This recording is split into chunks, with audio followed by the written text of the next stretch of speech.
Ya, so kita hari ini memikirkan tentang tema tentang ibadah ya. Seperti sudah lihat di dalam selebarannya itu diberikan judul apa yang hilang di dalam ibadah ya. Hilang di dalam pengertian missing ya bahasa Inggrisnya gitu. Hilang bukan hilang di dalam pengertian hilang perlu dicari karena ada sesuatu yang hilang, tapi missing yang nggak ada gitu ya di dalam terjemahan bahasa Indonesia. Mungkin yang pertama saya kalau kita membicarakan tentang apa yang hilang di dalam ibadah gitu, apa yang missing. Salah satu missing yang paling penting adalah yang bisa sangat membahayakan, yaitu bahwa kita miss yang hilang, yaitu kesadaran bahwa ada yang hilang, itu hilang gitu. Waktu bagian itu nggak ada, ya sudah nggak ada pembicaraan berikutnya, nggak ada. Jadi ini mirip seperti waktu orang di dalam satu keadaan sakit ya. Tapi dia nggak sadar kalau dia sakit, dia nggak ada pertolongan.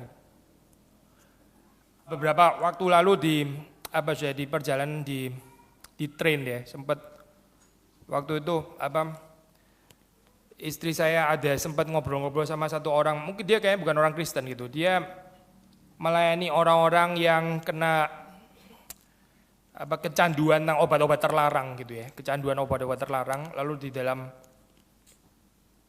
saat seperti itu, dia tanya, ngobrol, ya dia tahu juga orang Kristen, lalu tanya gimana dan sebagainya. Lalu dia berikan satu prinsip gitu ya, gimana menolong orang-orang seperti itu. Dia bilang, itu ya, syarat pertama gitu ya, itu adalah orang itu sendiri harus tahu bahwa dia itu perlu pertolongan dan dia mau keluar dari sana. Kalau bagian itu nggak ada, sudah secara manusia boleh dibilang zero possibility untuk orang itu bisa keluar gitu.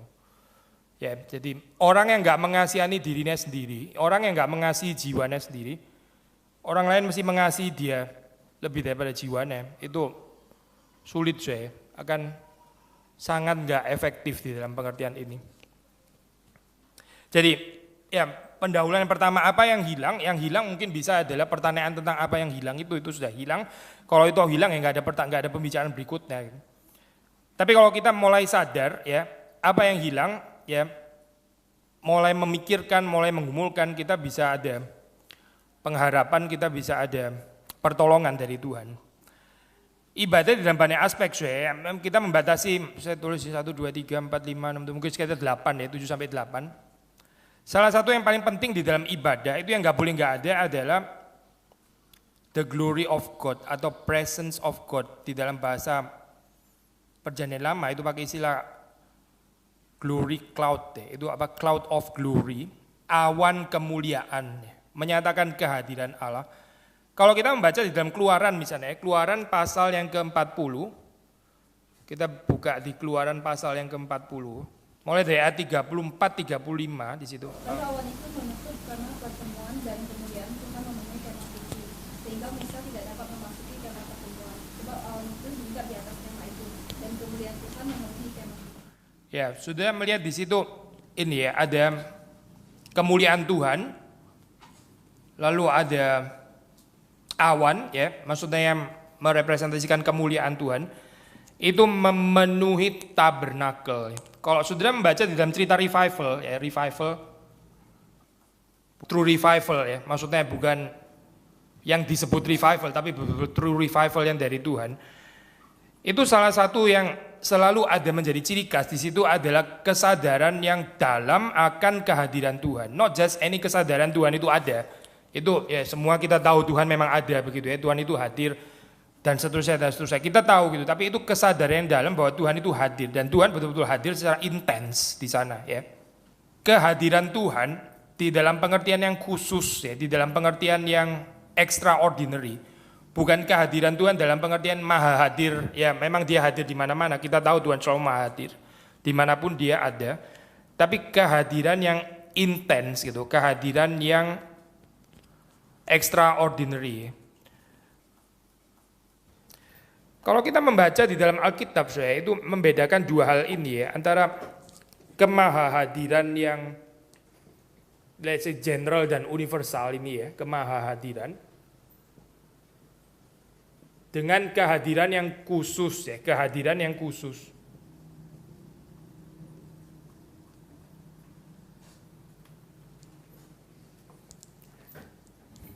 Orang kalau nggak bisa membedakan dua ini, ya dia sekali lagi sulit untuk memahami yaitu apa yang hilang gitu ya, karena ya seperti semuanya sama saja, toh hadir juga di mana-mana. Gitu.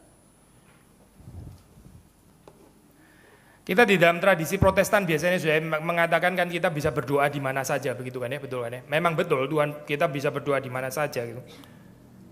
Memang berdoa nggak harus di gereja, betul kan saya statement seperti itu ya.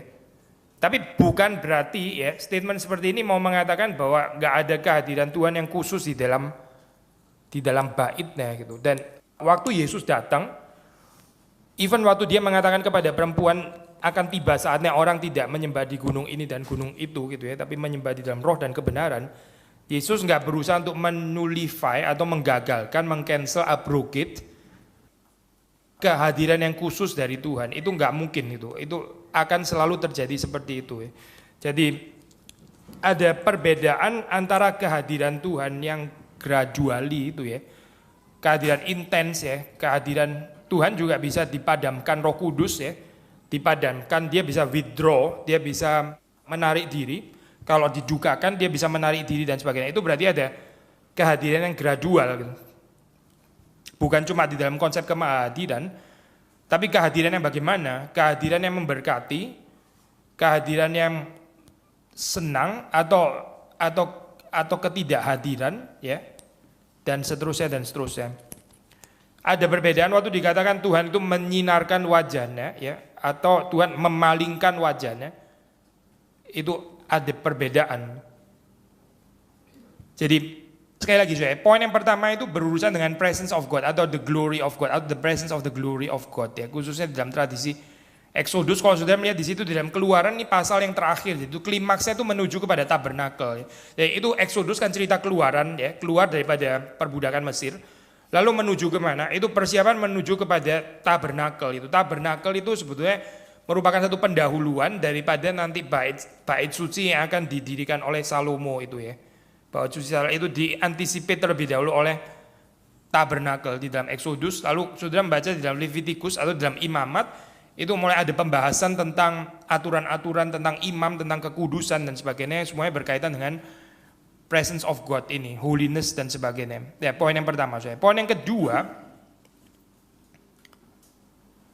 kedua yaitu yang hilang kalau kita mengikuti dalam tradisi ini ya, Elia misalnya ya, itu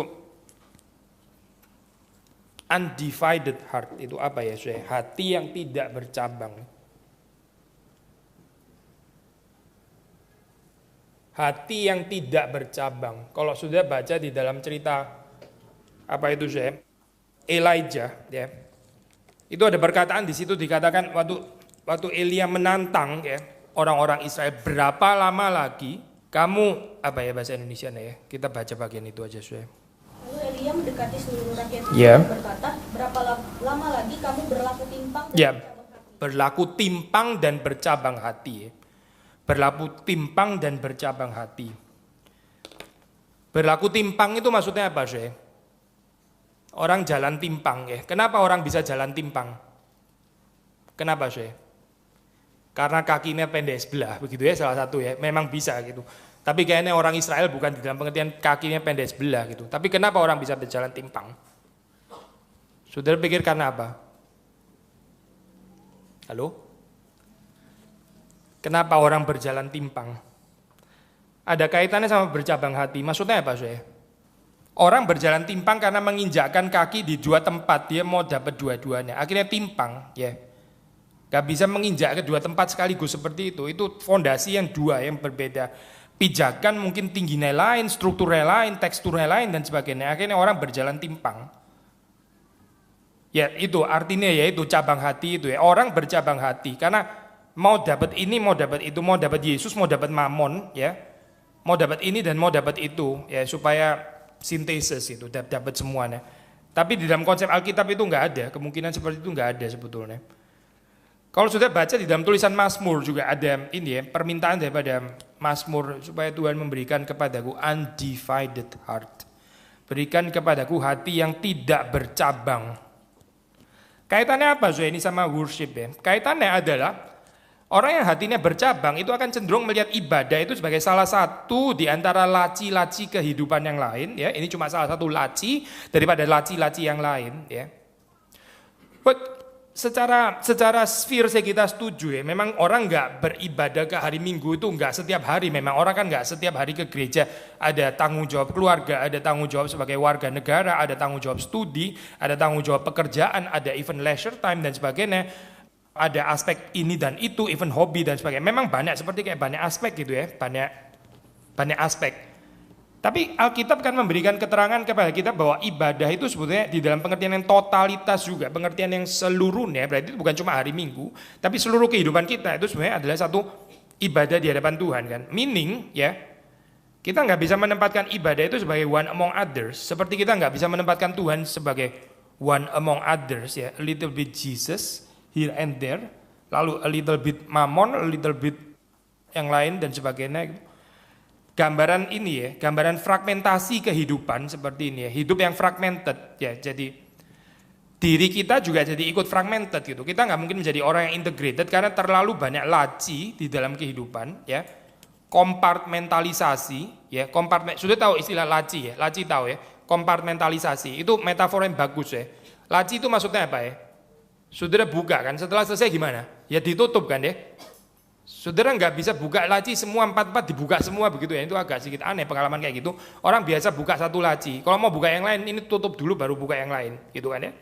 Nah itu berarti untuk membuka yang lain yang satu mesti ditutup. Ibadah itu bukan satu laci yang terus habis itu setelah kita keluar lalu kita bisa tutup lagi begitu ya. Ini kompartmentalisasi hari Minggu ya. Kompartemen hari Minggu, setelah itu hari Senin saya punya kompartemen yang lain. Itu berarti divided heart ya. Divided heart itu fragmented self. Fragmented self akan sulit ya menghidupi kehidupan ibadah yang sungguh-sungguh diberkati oleh Tuhan. Yang ketiga prinsip yang lebih praktis di sini yaitu preparation. Persiapan di dalam pengertian apa saya? Kita melihat di dalam ibadah itu ada banyak elemen gitu ya. Misalnya saya ambil contoh mendengarkan firman Tuhan ya, mendengarkan firman Tuhan. Persiapannya apa saya? Persiapannya ya di dalam keseharian kita, di dalam everydayness, di dalam sehari-hari itu. Pertanyaannya adalah apakah kita sendiri juga suka untuk merenungkan firman Tuhan? Kalau kita sulit merenungkan firman Tuhan di dalam keseharian kita, mendadak hari Minggu suruh dengar firman Tuhan, itu torture gitu. Itu siksaan deh.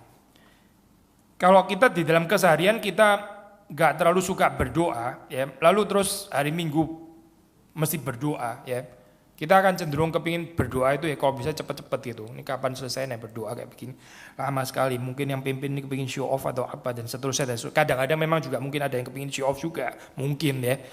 Tapi kalaupun enggak ya, itu akan menjadi satu pengalaman yang alien, menjadi satu pengalaman yang asing begitu, menjadi satu pengalaman yang foreign untuk kita. Karena apa? Karena di dalam keseharian sebetulnya nggak pernah hadir.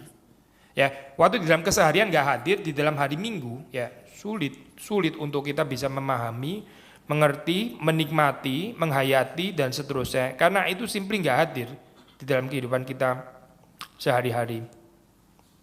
Singing apalagi ya, nggak usah ngomong ya, juga sulit kan saya. Apakah singing terjadi dalam kehidupan sehari-hari?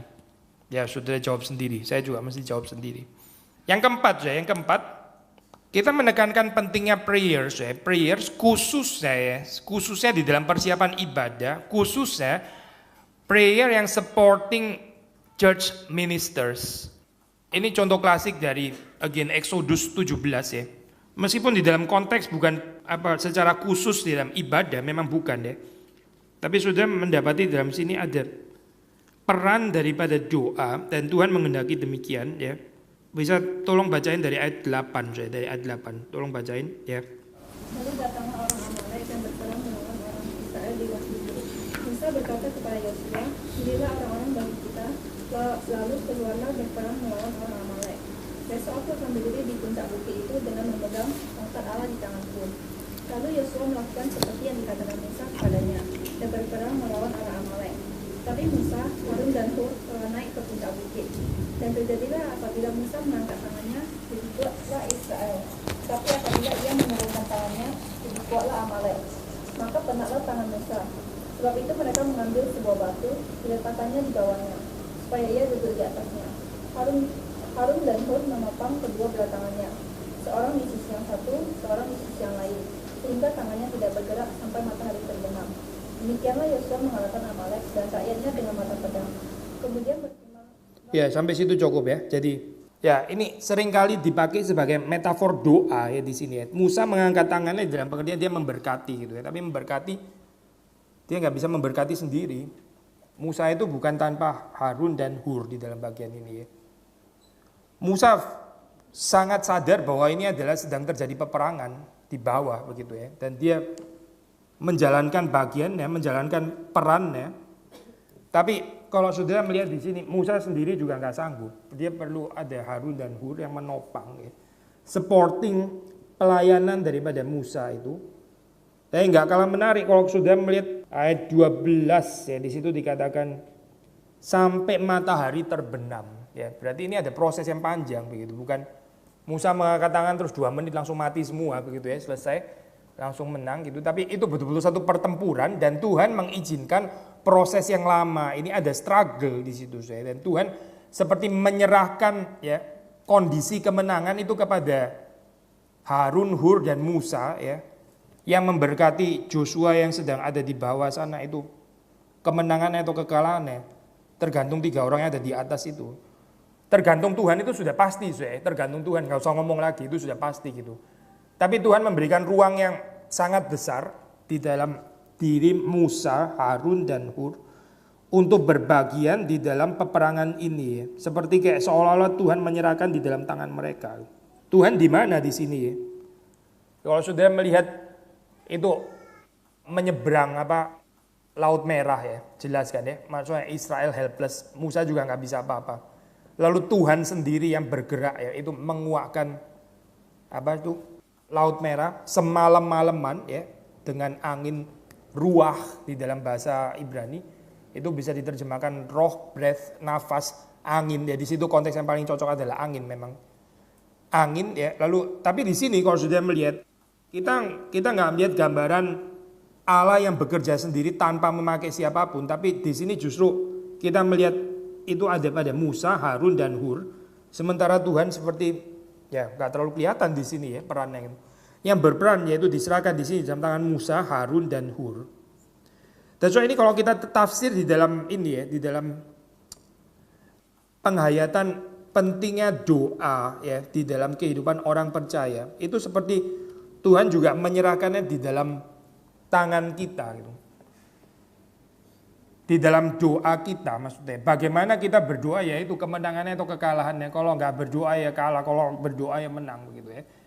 Nah ini bukan satu ajaran yang jadi dianggap kurang reform karena nggak menghargai kedaulatan Allah. Ini ajaran reform karena ini kita dapat dari Alkitab. Jadi kalau sudah melihat di dalam Alkitab ya, ada ayat-ayat yang mengatakan Tuhan berkata, kamu diam saja, saya akan berjalan perang. Kamu diam saja, saya akan menghancurkan mereka. Itu satu aspek gitu ya. Ada aspek yang lain seperti Tuhan yang diam saja. Kalau kamu nggak menjalankan fungsimu, nggak ada kemenangan. Tuhan seperti diam saja di situ. Kita tahu kenyataannya Tuhan nggak diam saja itu. Tapi zoom ya di sini kalau sudah melihat itu ada pada Musa, Harun dan Hur ya. Nggak terlalu keluar di sini tentang Tuhan, kecuali di dalam ayat ke-9 itu di situ dikatakan, even itu Musa juga yang mengatakan ya, tomorrow I will stand on the top of the hill with the staff of God in my hand, with the staff of God in my hand ya, di dalam tangannya Musa. Lalu Tuhan di mana di sini? Ya ada di balik daripada tongkat itu pasti begitu ya. Tapi sekali lagi yang ditekankan di sini adalah prayers of the believers, orang-orang yang bergumul untuk mendapatkan kehadiran Tuhan itu bukan tanpa doa. Kalau kita membaca ini ya, kehidupan orang-orang yang sangat diberkati Tuhan, salah satunya seperti Charles Spurgeon yang disebut Prince of Preachers, itu dia pernah membawa orang jalan-jalan ke ini ke gerejanya. Saudara kalau ada kesempatan boleh juga itu jalan-jalan di situ, masih ada gerejanya. Metropolitan Tabernacle ada di Elephant and Castle ya nama daerahnya di London. Dia pernah bawa orang jalan-jalan ya, kasih tahu gereja, nah ini arsitektur lagi dan sebagainya. Itu sampai satu saat dia bawa ini satu ruangan yang penting. Itu ruangan tempat orang berdoa di situ. Jadi setiap kali Spurgeon itu khotbah, ada berapa orang itu berdoa di sana mendukung Spurgeon seperti Harun dan Hur ini ya, mendukung Musa yang bisa capek, yang bisa kelelahan, bisa terlalu letih, lalu disupport dengan dua orang ini ya, Harun dan Hur. Yang berikutnya saya, kita melihat bagian Alkitab yang lain ya. Apa yang hilang ya di dalam kaitan dengan ibadah? Masih di dalam Keluaran saya, karena Keluaran ini cukup sentral waktu bicara tentang ibadah. Yang bisa hilang di dalam ibadah itu adalah the wilderness experience ya. Itu waktu hilang, indeed kita itu sulit untuk beribadah, saya sulit untuk beribadah. Wilderness experience itu bangsa Israel setelah dipanggil keluar dari Mesir, lalu dipimpin untuk beribadah di wilderness gitu kan ya, di padang gurun. Maksudnya apa saya? Maksudnya adalah belajar untuk menghayati hadirat Tuhan ya, kehadiran Tuhan, presence of God tadi, di dalam keadaan yang memang nggak ada apa-apa lain, sehingga betul-betul nggak ada distraksi ya. Ini kan kesulitan kita yang hidup di kota kan seperti ini. Bukan berarti kita mesti mulai lagi balik ke ini ya, gerakan anti urbanisasi alias apa itu namanya saya, gerakan apa istilahnya? Balik ke village gitu maksudnya ya, ke pedesaan dan sebagainya. For some boleh juga, untuk yang lain mungkin nggak realistis juga untuk melakukan itu. Tapi kita tahu betapa sulitnya ya, ini mendapatkan wilderness experience di dalam kota besar, itu betul-betul sulit saya. Dan yang nggak kalah ironi itu adalah, ini sepertinya crowded, banyak orang, sibuk dan sebagainya, yet banyak orang itu mengalami emptiness. Emptiness di dalam keadaan yang super crowded, tapi tetap itu bukan wilderness experience. Di dalam wilderness experience yang seperti kelihatan empty, justru itu bukan empty, tapi itu adalah fullness sebenarnya. Nah, kenapa saya di dalam keadaan seperti ini kita jadi bisa beribadah dengan lebih baik? Sekali lagi ya, karena di dalam wilderness itu orang belajar untuk menikmati kekinian ya. Itu istilah presence kan menarik saya. Presence itu kan, ini mungkin cuma ada di bahasa Indonesia, bisa nggak ya comparable kayak gini ya? Sudah tahu istilah presence ya. Presence itu artinya apa? Apa?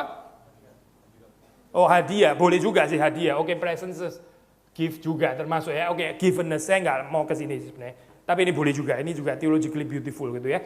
Presence, tapi selain itu apa? Ya tadi kita sebut presence of God maksudnya apa? Kehadiran kan ya.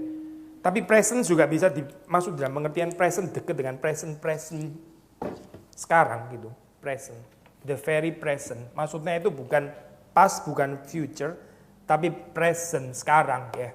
Sekarang maksudnya gitu. Sekarang dan hadirat dan kekinian ya, dan sudah tambahin lagi sama itu apa? Hadiah. Hadiah sebetulnya ya lain kali aja kita ngomong hadiah ya. Tapi tekanannya itu kepada wilderness. Maksudnya apa saya? Begini ya. Kalau sudah membaca di dalam Exodus, pencobaan yang dialami oleh Israel itu mereka either lihat pas, misalnya Mesir di dalam hal ini ya. Kok di sini kayak begini sekarang makannya, dulu enak di Mesir, ada daging dan seterusnya dan seterusnya. Itu ngelihat pas, nostalgia yang nggak ada gunanya ya. Ke belakang saya. Atau juga ke depan dan dengan tidak sabar, mana Kanaannya? Katanya kita dipimpin menuju Kanaan kan ya. Mana Kanaannya? Di belakang ada Mesir, di depan ada Kanaan. Kanaan itu yang janjikan Tuhan sendiri, ya betul kan? Kan bukan ambisinya Israel mau ke Kanaan, kan Tuhan mau pimpin ke sana. Tapi ke depan mereka menjadi tidak sabar, ya.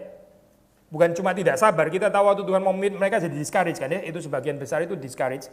Kecuali Yosua dan Kaleb yang diutus ke sana, 12 orang, 10 orang discourage, 2 orang yang beriman. Nah, wilderness itu membentuk mereka untuk menghidupi kekinian ya, kesekarangan di dalam hadirat Tuhan. Jadi bukan cuma hadirat Tuhan, tapi kesekarangan juga. Tadi kita sudah menekankan hadirat Tuhan, ya. Sekarang kita menekankan kekiniannya. Orang yang bisa hidup di dalam kekinian ya, di dalam kesekarangan, itu mengerti apa artinya wilderness experience. Orang yang nggak tahu wilderness experience itu either nostalgia ke belakang dulu kayaknya enak ya, sekarang kok kayaknya susah sekali, atau mimpi ke depan ya, ke future yang nggak jelas juga di sana. Tapi akhirnya terus kemudian di dalam saat sekarang itu nggak bisa menghidupi, nggak bisa menghayati, nggak bisa menikmati dan seterusnya. Wilderness, padang gurun, itu bukan Kanaan, tapi juga bukan Mesir, yaitu padang gurun itu. Dan bangsa Israel mesti belajar di situ untuk sekali lagi mencukupkan diri dengan keberadaan Tuhan, ya, nggak ada distraction. Dan mereka berjalan kan di situ ya. Ini sekaligus kita gabung, mungkin sudah bisa tambahin poin yang baru juga boleh. Spiritualitas ziarah ya berarti ya, itu pilgrim spirituality ya. Tadi kita bicara padang gurun ya, desert, dan apa sih? Ziarah ya.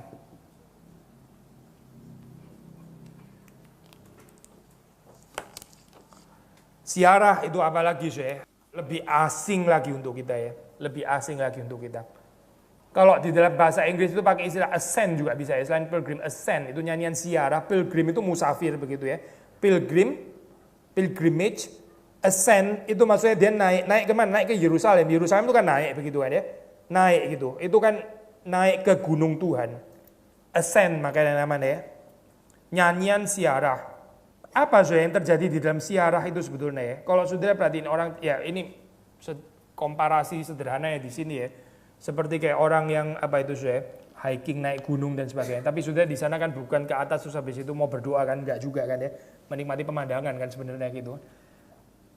Ya jadi tetap lain bagaimanapun. Cuma kalau kita komparasi sedikit mungkin itu yang paling dekat kali ya. Waktu orang berjalan gitu ya, orang berjalan itu kan kita menjadi letih ya. Kita tahu bahwa eksistensi kita itu nggak lepas daripada tubuh, ya, bukan tanpa tubuh. Lalu di dalam perjalanan itu bisa ada bahaya, ya. Lalu kita mengerti apa artinya pemeliharaan Tuhan. Lalu di dalam perjalanan itu kita bisa jadi discourage, bisa mau nyerah, ya. Seperti dalam kehidupan, persis seperti dalam perjalanan kehidupan, ya. Lalu kita dituntut untuk ada perseverance, ada apa itu namanya, ketekunan, ya. Kita perlu stamina di situ ya. Jangan langsung lari terus habis itu berhenti terus kolaps begitu kan ya. Mesti atur staminanya, ini kecepatannya berapa, jangan terlalu membabi buta tapi terus akhirnya seperempat jalan langsung kolaps gitu. Ini adalah lari maraton, bukan lari 100 meter begitu kan ya, bukan gitu. Jadi semuanya mesti diatur. Itu ada di dalam ziarah. Lalu ada tempat-tempat tuh berhenti. Orang nggak berjalan tanpa berhenti, tidak. Orang ada tempat tuh berhenti itu resting point ya, tapi resting point nggak betul-betul rest, mesti jalan lagi. Waktu jalan lagi dia ada eschatological hope dan sebagainya. Itu semua tergantung di dalam pilgrim spirituality. Nah ini apa urusannya sama ibadah? Urusannya dengan ibadah karena di dalam kehidupan kita, selama kita berada dalam dunia ini ya, kita nggak bisa betul-betul menikmati secara sepenuh-penuhnya apa itu artinya kehadiran Tuhan. Itu di reserve sampai kepada eschatological point. Sehingga orang yang di dalam kehidupan sekarang ini nggak menghayati bahwa hidup ini adalah sebetulnya merupakan satu journey yang panjang, lalu mencoba untuk mengharapkan certain establishment ya, establishment apa itu kemapanan ya. Siapa yang nggak mau mapan begitu kan ya, establishment. Kalau menurut prinsip Alkitab itu justru menghalangi kita untuk bisa beribadah. Kenapa Karena kita gampang sekali lupa gitu bahwa kita itu belum sampai sebetulnya. Bahwa kita belum sampai. Bahwa kita masih dalam perjalanan. Israel kan pasang bongkar tenda ya, pasang bongkar tenda. Lalu terus menerus di dalam pergerakan seperti itu, pilgrimage ya, berziarah dan di wilderness ya. Nggak bisa establish di sana. Justru itu yang membawa ke dalam satu sikap ibadah. Kita baca Exodus 40, 36, 37 tadi yang kita baca ya. Tadi kan kita baca 34, 35. Sekarang yang 36, 37. Apabila awan itu naik dari atas kemah suci, berangkatlah orang Israel dari setiap tempat mereka berkemah. Tetapi jika awan itu tidak naik, maka mereka pun tidak berangkat sampai hari awan itu. Ya, berarti ini perjalanan kan perjalanan gitu. Throughout all their journeys, whenever the cloud was taken up from over the tabernacle, the people of Israel would set out. But if the cloud was not taken up, then they did not set out till the day that it was taken up. Perjalanan itu berarti mengikuti pimpinan Tuhan ya. Dinamika mengikuti pimpinan Tuhan. Kepekaan untuk berjalan bersama dengan Tuhan dan berhenti bersama dengan Tuhan, berlari bersama dengan Tuhan dan seterusnya. Ya, pinjam istilahnya Pak Tong itu di dalam definisi revival. Following the speed of the Holy Spirit, ya, itu berjalan bersama dengan kecepatan Tuhan. Tuhan nggak selalu cepat by the way, enggak gitu. Kita nggak selalu ketinggalan. Kita bisa mau mendahului Tuhan. Tuhan belum bergerak, kita bergerak duluan. Itu juga not according to the speed of the Holy Spirit. Tapi kalau kita bergerak menurut speedo, menurut apa itu kecepatan daripada Tuhan, ya, itu berarti kita di dalam satu sikap ibadah. Jadi saudara lihat di sini ya, ibadah itu bukan cuma urusan hari Minggu datang statis sekali, sudah konsep kayak begitu ya, datang ke gereja keluar lagi. Ini urusan kehidupan sebetulnya, urusan kehidupan yang ada berkaitan dengan ibadah. 3 poin lagi, 3 poin lagi. 1 Timotius 6 ayat 6 ya, 1 Timotius 6 ayat 6. Coba bacain lagi, 1 Timotius 6 ayat 6. Memang ibadah itu kalau disertai rasa syukur memberi keuntungan besar. Ya, boleh lanjut lagi 7. Kita tidak membawa sesuatu apa ke dalam dunia dan kita pun tidak dapat membawa apa-apa keluar. Ya, memang dalam bahasa Inggrisnya itu pakai godliness, di terjemahan bahasa Indonesia pakai ibadah ya. Maksudnya kalau sudah cek di bahasa Inggrisnya sudah jangan kaget, mungkin nggak ketemu worship di situ. Tapi worship and godliness itu indeed memang ini ya Pak, dekat sekali ya sebetulnya itu. Ibadah yang disertai dengan rasa cukup ya. Dulu waktu saya pertama kali baca saya kurang ngerti itu maksudnya apa itu ya. Ibadah yang disertai dengan rasa cukup itu maksudnya apa gitu. Itu maksudnya contentment gitu. Ibadah yang disertai dengan perasaan mencukupkan diri ya, contentment. Contentment ini lawan katanya apa sih? Orang yang nggak konten itu berarti apa? Contentment sudah tahu ya. Contentment itu ini apa? Perasaan mencukupkan diri. Itu tuh content namanya. Lawan katanya apa? Simple dong. Yaitu apa? Sorry? Lacking kekurangan. Oh iya bisa. Nggak, saya bukan konten ya, cukup nggak cukup gitu ya maksudnya. Nggak, maksud saya orang yang konten itu orang yang mencukupkan diri ya. Lawan katanya berarti apa? Orang yang ya serakah gitu kan ya, serakah betul, greedy.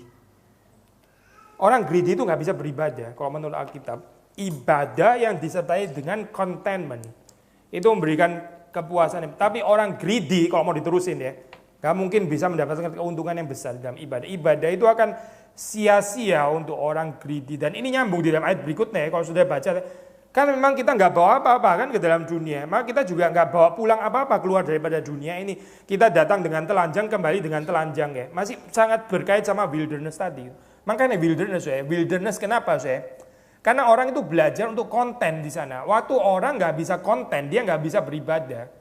Orang Israel kan terus bersungut-sungut kan di sana kan ya. Kenapa saya? Ya karena memang itu pembentukannya. Orang nggak bersungut-sungut lagi giliran banyak makanan dan semua ya. Itu kalau bersungut-sungut keterlaluan sungut-sungutnya begitu ya. Orang itu biasanya sungut-sungut sudah lapar pulang nggak ada makanan gitu loh. Itu langsung bersungut-sungut kan. Orang kehilangan kesehatan dia bersungut-sungut ya. Tapi orang sakit tapi masih bisa konten ya. Orang dalam keadaan yang minim tapi masih bisa konten. That is true godliness kalau menurut Alkitab. Itu godliness, itu namanya ibadah. Nah, waktu sekali lagi ya balik ke cerita padang gurun tadi. Itu salah satu yang dibentuk Tuhan di sana sebenarnya adalah school of contentment sebenarnya. The school of being content ya. Being satisfied dengan apa yang dicukupkan Tuhan dan tentu saja dengan diri Tuhan sendiri. Yang paling penting itu adalah diri Tuhan sebetulnya. Setelah itu juga pemeliharaan ya. Pemeliharaan apa? Makanan, pakaian ya. Pakaian dengan cara apa? Yahweh mengatakan gak akan rusak yang kamu pakai gitu ya. Itu akan dipakai, yang kamu pakai itu akan kamu pakai terus ya. Sandal itu gak akan rusak. Lalu terus makanan juga diberikan mana setiap hari ya, selalu cukup, gak pernah berkekurangan. Balik lagi ke poin tadi ya. Contentment deh kalau menurut ini. 1 Timotius pasal 6, ibadah yang disertai dengan rasa cukup. Sederhana saja orang yang hidupnya itu selalu dissatisfied ya, selalu nggak puas gitu ya. Bagaimana dia bisa bersyukur? Bagaimana dia bisa bersyukur? Kan nggak mungkin bersyukur gitu, nggak mungkin. Waktu dia minta pun juga mintanya cenderung maksa, seperti orang Israel minta itu daging maksa kan? Karena mereka nggak bisa konten. Lalu Tuhan kasih kan? Tuhan kasih apa itu? Quails ya, dikasih apa itu? Burung puyuh ya. tapi dikasih di dalam murkanya. Tuhan setelah itu membunuh ribuan orang ya setelah itu. Banyak sekali yang mati itu karena keserakahan, karena nggak bisa konten sebetulnya. Contentment, waktu kita konten mencukupkan diri dengan pemeliharaan Tuhan ya. Poin berikutnya, baru kita bisa ada spiritual appetite ya. Spiritual appetite itu selera rohani ya. Nah, ini dekat sekali dengan puasa ya. Puasa itu salah satunya adalah belajar untuk menumbuhkan spiritual appetite ya. Maksudnya waktu orang puasa itu kan dia reducing kebutuhan itu sampai minim dan ternyata toh masih bisa hidup kan ya. Kita puasa kan nggak langsung mati, enggak gitu kan. Jadi ternyata orang bisa hidup dengan mana yang sederhana, ternyata orang bisa hidup dengan makanan yang sedikit itu, dia bisa hidup. Dan dari situ dia mengembangkan spiritual appetite ya, itu selera rohaninya itu bertumbuh. Sekali lagi jalan sintesa itu nggak selalu mungkin gitu. Kita maunya kan, saya maunya makan kenyang banyak, and yet saya tetap punya spiritual appetite gitu kan ya. Nangkep ya poin ini ya. Kita maunya selalu dapat dua begitu. Itu kalau menurut Alkitab ya itu tadi ya. Berapa lama lagi kamu mau berjalan timpang dan hatimu bercabang? Dapat dua-dua gitu. Saya mau kehidupan itu selalu makan enak, rumah besar, semuanya established, dan saya tetap akan beribadah kepada Tuhan. Kenyataannya nggak selalu bisa, kenyataannya nggak selalu bisa. Kenyataannya kita harus melalui saat-saat di mana kita melewati ya keadaan yang minim itu supaya Tuhan kemudian menumbuhkan ya spiritual appetite, selera rohani. Justru di dalam keadaan yang minim, banyak orang yang sakit ya, kalau sudah mengunjungi orang yang sakit, banyak orang yang sakit itu jadi rohani. Sudah pernah lihat nggak ini observasi ini? Atau mungkin saudara sendiri waktu sakit kan jadi lebih religius sedikit gitu ya. Betul kan ya? Tapi bukan kebetulan, relasi itu bukan satu relasi yang kebetulan deh. Keadaan penyakit ya membawa kita ke dalam satu keadaan spiritual appetite yang bisa lebih tinggi gitu. Maksudnya kebutuhan kita akan Tuhan. Yang kita nggak sadar waktu kita nggak sakit ya. Hopefully nggak gini terus ya. Kalau nggak ntar Tuhan mesti pukul pakai penyakit kan celaka juga kita. Tapi kadang-kadang ada saat seperti itu diizinkan Tuhan dalam kehidupan manusia supaya manusia belajar untuk mengembangkan the so-called spiritual appetite itu tadi, selera rohani yang nggak otomatis selalu bisa muncul di dalam keadaan waktu manusia di atas. Kolose 3 ayat 1 ya, Kolose 3 ayat 1. Karena itu kalau kamu dibangkitkan bersama dengan Kristus, carilah perkara yang di atas, di mana Kristus ada, duduk di sebelah kanan Allah. Ya itu spiritual appetite, itu apa saja? Carilah apa? Perkara yang di atas, the things that are above, yang invisible maksudnya. Ini bukan berarti rejection terhadap dunia yang di sini dan sekarang, bukan ya. Tapi ini berkenaan dengan arah hati. Saya tertarik sekali dengan definisi holiness itu ya. Kalau nggak salah itu ada 12 dari siapa itu saya.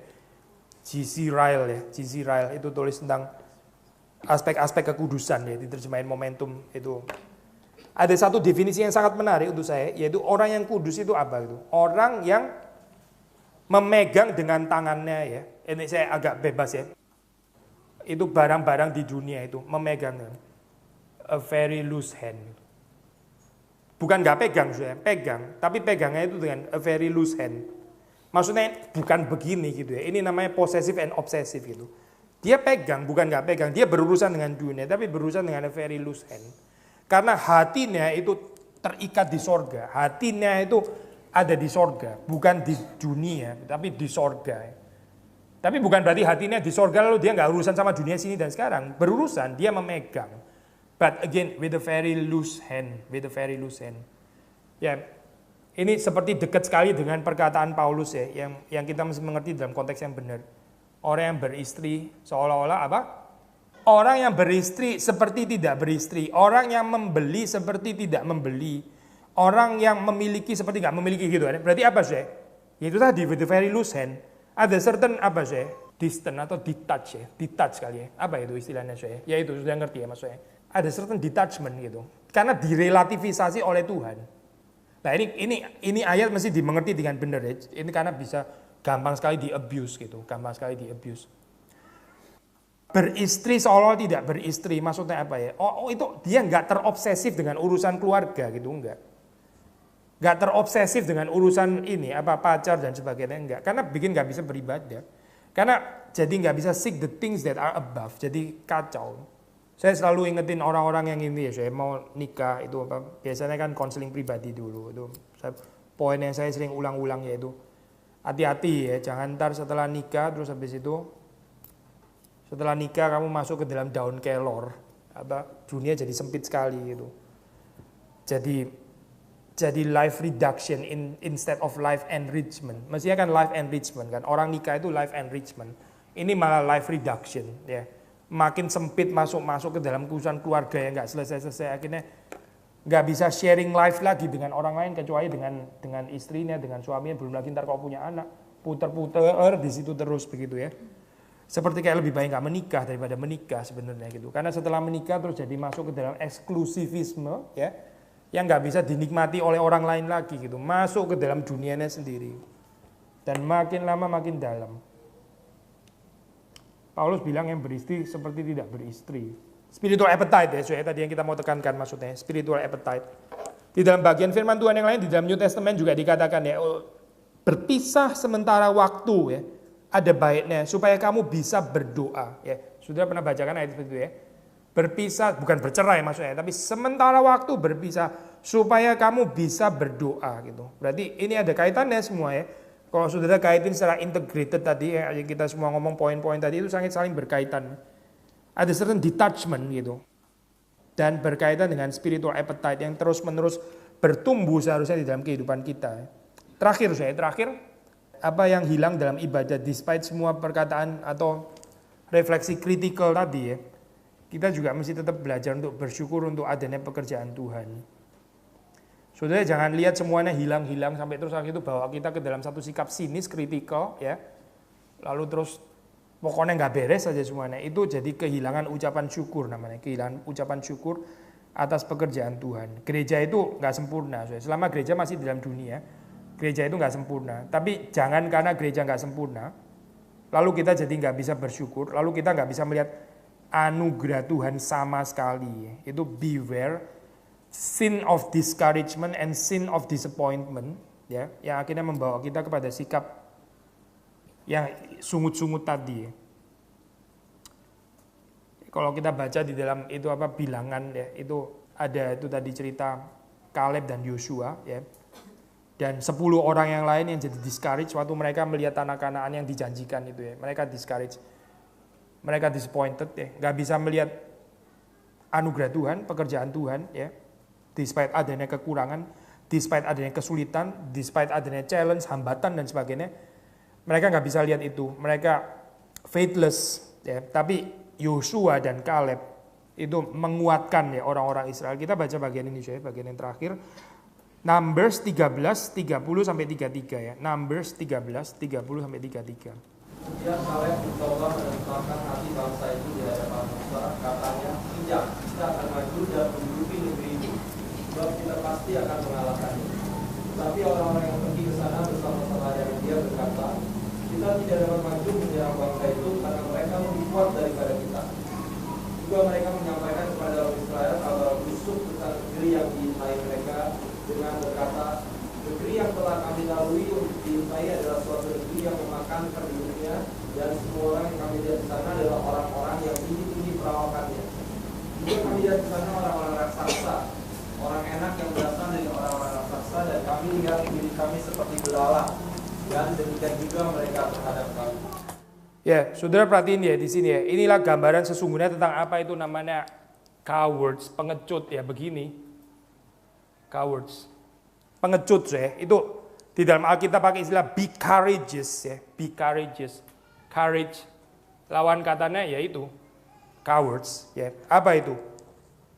Orang-orang yang ketakutan, orang-orang yang paranoia, orang-orang yang selalu merasa punya data terhadap hal-hal yang negatif di dalam gereja, dan mereka mendiscourage orang-orang lain di sekitarnya. Itu racun saya ini, racun sebetulnya. Maka sekali lagi ya, sin of discouragement itu ya. Being discouraged, tapi juga discouraging, karena discourage itu menular saya. Kita mau orang lain juga melihat secara negatif dan pesimis bersama dengan kita, tapi orang yang seperti itu sebetulnya enggak dipakai oleh Tuhan, akhirnya disingkirkan oleh Tuhan. Jadi apa yang hilang terakhir ya, bisa apa yang hilang? Ya, ucapan syukur. Ya. Tuhan nggak selalu kerjanya extraordinary. Dalam Alkitab ada ayat ya, jangan menghina the day of little things ya. Jangan menghina hari-hari yang biasa gitu ya. Terus selalu mengharapkan seperti kayak revival mujizat setiap hari ya.